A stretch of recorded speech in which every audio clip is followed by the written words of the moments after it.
The VA loan entitlement. Why is it that some veterans have unlimited buying power and others don't? We're going to break this down today, but first, if you're looking for more information on your VA loan entitlement, home buying, or becoming a homeowner, please subscribe to my channel and check out my other videos. The first thing to know about your VA loan entitlement is that in most areas of the United States, the loan limit in 2026 is about $832,500. Now, it is important to do a little research in the county where you're looking to buy because there are high cost counties where that entitlement limit is increased to match the general cost of living, the cost of housing. Okay, but let's say all things being equal, you're not buying in one of those areas. Your entitlement limit will be the $832,500. Now, where does this come into play? Like, does this mean that that's all you can spend?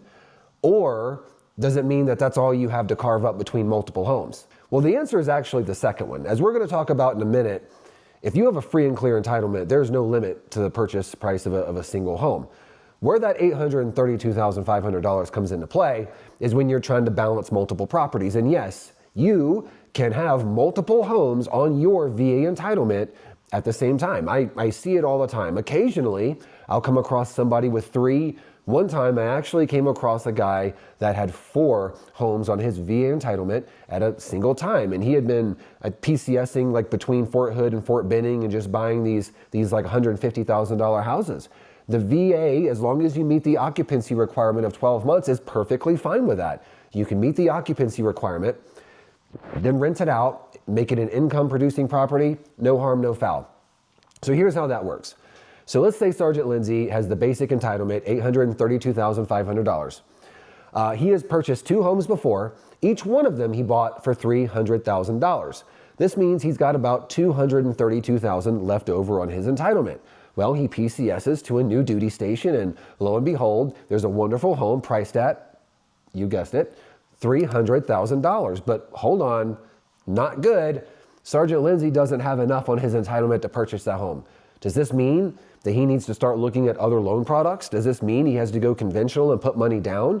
Does this mean he has to go FHA and maybe pay a spicy mortgage insurance premium? Not so fast. The VA will still allow Sergeant Lindsay to purchase that home if he puts down 25% of the overage as a down payment. So in this case, the overage would be about $68,000. So in that case, 25% of that number would be about $17,000. If Sergeant Lindsay was able and willing to put that amount down, he could put that third home on his entitlement, even though it technically exceeds his entitlement limit. This is one of the most powerful aspects of your VA loan entitlement, and it's also one of the least understood. So when people talk about using their VA loan to build a financial portfolio, accumulate investment properties, this is exactly what they're talking about. Now again, if you think you might be purchasing in a high-cost county, definitely get on the VA website or talk with your lender to see, because you could have extra funds underneath your entitlement to work with. Now, let's do away with the multiple properties, and let's say that Sergeant Lindsay now has a free and clear entitlement, which means there are no other homes on his VA entitlement. In this scenario, the entitlement limit doesn't really come into play because there is no limit to the purchase price of a single home on your VA loan entitlement. I'll say that again. If your entitlement is free and clear, the purchase price doesn't really matter.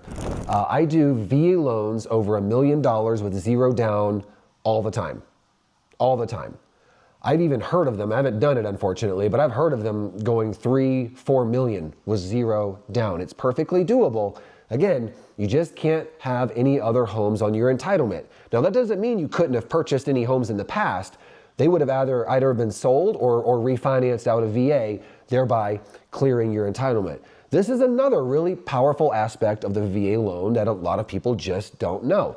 They think that entitlement limit is the most that they can spend at any given time, and honestly, nothing could be further from the truth. This is why I will tell anyone who will listen that the VA loan is the most powerful and unique loan product available. There's so many things that you can do with it that the average service member or veteran just has never been exposed to or educated on, which is the purpose of this channel. If you have any questions on how to break down your VA loan entitlement, how much it's worth in your area, refinancing a property out of the VA and thereby clearing that entitlement, purchasing a property that's over $1 million, anything like that, please reach out. We'll set up a phone consult. We'll go over the particulars of your situation and see if we can come up with a palatable solution.